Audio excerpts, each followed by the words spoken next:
Arsenal are on the market for a brand new striker. In the first ever window of Andrea Berta, the priority is to bolster the Arsenal attack. So today we'll get a massive Fabrizio Romano update, discuss what's happening with Benjamin Sesko, as well as the latest on Victor Gyökeres. We'll also discuss the intriguing future of Fabio Vieira, and reveal which Arsenal player is set to sign a brand new contract.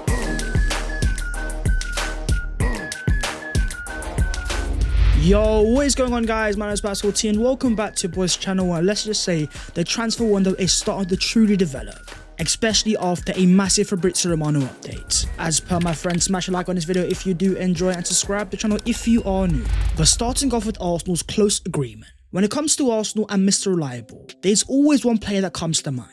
Arsenal's king of Brazil at the back, Gabriel Magalhaes, the set-piece machine who has developed so much over the past few seasons. After a year in which he was flawless, arguably our best defender, an injury was not the way to end it, but going forward we do have some positive news. As according to Sammy Mokbel, Arsenal are in advanced talks with Gabriel Magalhaes over a new contract. It is understood the negotiations have accelerated, with an agreement now close. With even Mr. Here We Go giving his confirmation, Fabrizio confirms that Arsenal are on the verge of reaching an agreement with Gabriel Magalhaes over a long-term deal. Negotiations are at an advanced stage, and the deal will be valid until June 2030. With 3 years left on his current Arsenal contract, Andrea Berta has arrived and he's made a new contract a priority. And you know what, rightly so, because this is a pivotal part of the entire Arteta project. The first major player to commit in the first place. The summer of 2020, a year after Arsenal finished 8th. He could have gone to Everton, maybe even Chelsea. But under Mikel Arteta, he has developed year in, year out. 27 years of age, you can now see a player in the peak of his powers. We cannot forget about his evolution. Only back in 2022-23, there was major questions over if Gabriel could be the guy for Arsenal. Saliba loved this always, but Gabriel making a few mistakes.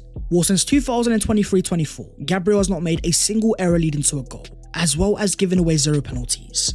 It's quite funny when you think about it. At the start of 23-24, for the first 3 games, Gabriel was sat on the Arsenal bench, with Ben White alongside Saliba and Timber at right back. Following Timber's ACL injury, Gabriel came back into the Arsenal team and never looked back. In the PFA Team of the Year last season, despite interest in the likes of Barcelona and Saudi Arabia, his future will be at the Emirates Stadium. But what about the future of Arsenal star boy Miles Lewis-Skelly? Out of contract in 2026, according to a recent report from The Guardian, Real Madrid now want Miles Lewis-Skelly. With his contract expiring according to the reports, renewed talks with Arsenal are not going very well, which is very weird and for me not reliable.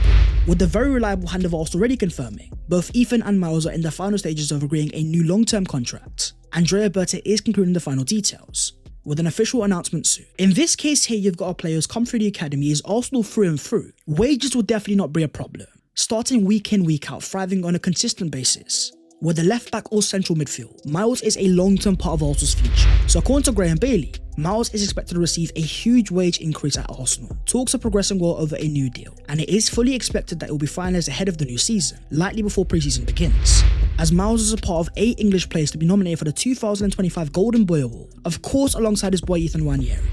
According to the recent power rankings, Miles could be their favourite to win the award, potentially becoming the first Arsenal player to do so since Cesc Fabregas. For a player that receives a lot of hype, Miles is one of the very few that fully deserves it. But talking of young players on the Arsenal ranks, let's talk about Marquinhos, a forgotten man in the Emirates Stadium. After loan spells at Norwich and most recently Cruzeiro, he was set to return to Arsenal this summer, making 17 appearances across the entire season, with only 1 goal and 1 assist. Once upon a time seen as a star youngster at Arsenal, but at 22 years of age definitely stagnated. Now according to Fabrizio Romano, it is over between Arsenal and Marquinhos, as a Brazilian winger joins Cruzeiro on a permanent deal until 2028.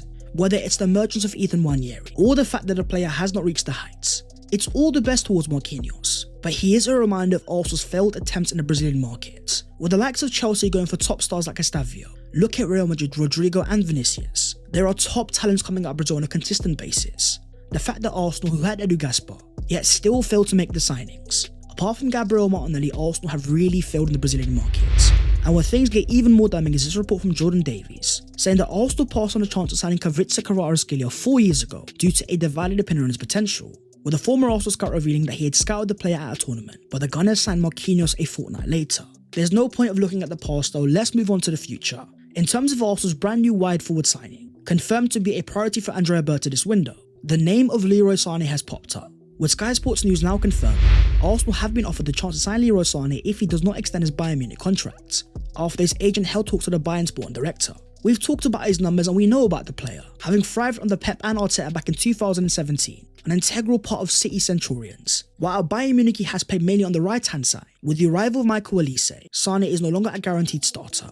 But in the year of 2025, after years and years of neglect, Arsenal investing in midfield and defence, even in the goalkeeping department, we cannot afford to cheap out going forwards. So despite reports in the UK claiming that Arsenal are showing strong interest in Sane, for me you only accept this as a last minute emergency signing. A free transfer might sound tempting, but with the potential massive wages, alongside the massive uncertainty over the player, whether it's Rodrigo or Mbeumo, there's a lot more options on the market, with many reports still claiming that Mikel Arteta's preferred target is Nico Williams. But in terms of Arsenal and what they have and what they might have going forwards, after Fabio Vieira celebrated his 25th birthday, his loan spell at Porto is officially over. Having played 39 times with 5 goals and 5 assists, the numbers by no means do him justice. Following a strong end to the season, with the player finding more rhythm and getting consistent minutes, we all know about his killer pass in behind. So after creating 11 big chances in the Portuguese league, the second highest at Porto, and the 10th highest in the entire league, if you have watched him play, one thing you'll definitely notice, Vieira has definitely upped his defensive game. Playing on the right hand side and even playing in central midfield, for Fabio Vieira it's never been a question of his on the ball quality. It's more, can he compete physically, keep the Arsenal standard out of possession. When it comes to playing balls in behind and finding that killer pass, Vieira can be seen as a specialist profile. He's not a name that will get a lot of Arsenal fans excited. Quite a few have given up, but with Arsenal looking almost certain to sign a big centre forward this summer, someone that will run in behind and attack the far post, having a player that specialises in finding balls in behind. Let me know your thoughts in the comments. Do you want to give a chance to Fabio Vieira? Because as Fabrizio confirmed last summer, the deal with Porto had no buy option, with Arsenal looking to assess in June 2025. It's now a question for Andrea Berta. Fabio Vieira can demand decent money, so do you see him as an asset? Or will he be a part of Mikel Arteta's 2025 squad?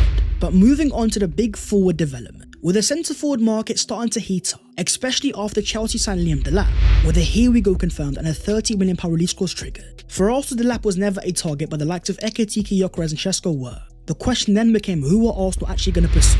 Then came the news from Fabrizio Romano, saying that he understands that Arsenal have started initial concrete talks with Benjamin Sesko. He has always been high on the recruitment team, as well as Mikel Arteta's list, with attempts to get the deal done rejected by Leipzig in May 2024 and January. Now Sesko will leave and Arsenal were on it. A week after reports in Germany had already confirmed that Andrea Berta had a meeting with Sesko's team, it seems like this will be Arsenal's #1 target. And according to the fairly reliable Alex Goldberg, if Arsenal end up signing Sesko, it will be because Mikel Arteta got his way on the centre forward decision, with Fabrizio Romano also confirming the Arsenal hierarchy and Arteta have given their approval to start talks with Sesko. Arsenal have now entered into concrete talks with both RB Leipzig and Sesko's representatives. Gyökeres and other strikers remain under consideration. There's been a lot of talk about Andrea Berta and his relationship with Mikel Arteta, with many reports claiming that he preferred Gyökeres instead. According to Team News and Ticks, there is no conflict between Arteta and Berta, after being told that everyone agrees that Sesko is the first target. I think his fans were forgetting the job of Berta, with reliable reports already confirming, after arriving at Arsenal, one of Berta's main priorities was to get many targets lined up. Hand of Arsenal has already confirmed that Arsenal have up to 15 forwards that they're talking to. It's all about avoiding the mistake made in 2024. After missing out on key forward targets, it all came down to deadline day and we got Raheem Sterling. That's where Andrea Berta is here to make a change. The Sesko deal is far from done. Reports about the price tag and can Arsenal negotiate it, but if Berta has been talking to the likes of Gyökeres and other striking targets, Arsenal will have very good alternatives. But in terms of Benjamin Sesko and his reported price tag, according to reliable reports in Germany, Arsenal have begun negotiations with RB Leipzig regarding Sesko's transfer fee. Leipzig are not insisting on his €80 million release clause and are open to other payment structures. However, that option would exceed the fee of €80 million, which in pounds is only 67 million for a striker 21 years of age, for the highest goal scoring 21-year-old in all of Europe last season. So when I hear price tags of £90 million, I simply do not believe it. In Arsenal, what they see for Sesko is still a potential player, far from the final product. So when you've got a player that has room for development, we cannot be paying ready-made money. But in terms of the player himself, the potential is definitely insane. The physical profile at 6'4", we've seen the images and his insane flexibility. But when you're already so tall and you've got an insane vertical leap, if you then look to the fact that last season, he clocked in at 31.6 kilometers an hour, the highest speed, and almost identical full speed to Kylian Mbappe, you start to see why so many teams are after this player. This could also be Arsenal learning from a mistake, where in summer 2022 Arsenal played it safe, the signing of Gabriel Jesus, a Premier League proven player, while Newcastle went for Isak instead. The forward transfer market is often about taking the right risks. After missing out on Isak, who's now worth £150 million, when compared to Isak of Sociedad, who had only scored 10 goals in 41 games, Sesko still has a respectable 21 and 45. Even when you compare him to Isak this season, look towards the take-ons, the dribbles and his overall play outside the box, and Sesko trumps both Isak and Haaland. Well, there's either reportedly Zlatan Ibrahimovic, when you've already got insane physical talent, as well as a knack for elegance on the ball. There's a reason why Mikel Arteta is pushing. So despite a previous report from Alex Goldberg saying that Arsenal's most likely summer choice this summer is Victor Gyökeres, it seems that Gyökeres is Arsenal's second target instead. Now according to Fabrizio Romano, Juventus have made contact with Victor Gyökeres, as the Italians look to sign the striker. But with a price tag of £55 million, for a player who scored an insane 54 goals last season, it is very surprising the fact that apart from Juventus, no other team has really made a move. And it all comes down to style of play. Victor Gyökeres is an insane striker when it comes to teams that have space and play in transition. But when it comes to Arsenal and you think about our main problem, it has always been the low blocks. Despite being 27 years of age, Gyökeres' ability to play in tight spaces is still far from refined. Less of an instinctive striker and more about individual moments. For Sesko, after 21 goals in 45 games this season, it's also very important to understand how RB Leipzig have been using it. When compared to the heat map of Gyökeres, who has a lot of his touches inside the box, Sesko's is very different. A lot of touches in the build-up phase, playing in a front two alongside a Pender. If anything, he's been far more of a facilitator, not sticking inside the box where he can be so instinctive. By no means is Benjamin Sesko the best striker in the world, but in a market where the very best is simply unavailable, we're talking Alexander Isak. It then becomes a question of what do you go for instead? A very good player in the peak of his powers, who doesn't have the ceiling to be in the best of the world, or a young striker instead, who many see as potentially the very best. With a reported £15 million difference in price tag, despite 6 years in age difference, there's a reason why Arsenal are going for Sesko first. We can talk about his insane potential, but even over the past few seasons, constantly playing over 45 games and being available, from 21 goals this year to 18 last year, when compared to Victor Gyökeres over the last 5 seasons, Sesko has been a consistent goal threat, whereas Gyökeres has had a more recent explosion. The way I see it, for me, it's a win-win regardless. Both of these forwards improve Arsenal in one way or another. Having seen Mikel Merino score 6 goals in 9 games as a striker, Havertz score 8 goals in 12, the idea of Arsenal having their first natural number 9 since Pierre-Emerick Aubameyang, either signing of Gyökeres or Sesko, will improve Arsenal regardless. The deal, my friends, is far from done. Arsenal still have to negotiate and find the right price tag, but with the reports claiming that Arsenal are going for Sesko first, let me know your thoughts down below in the comments. Do you believe Benjamin is the answer?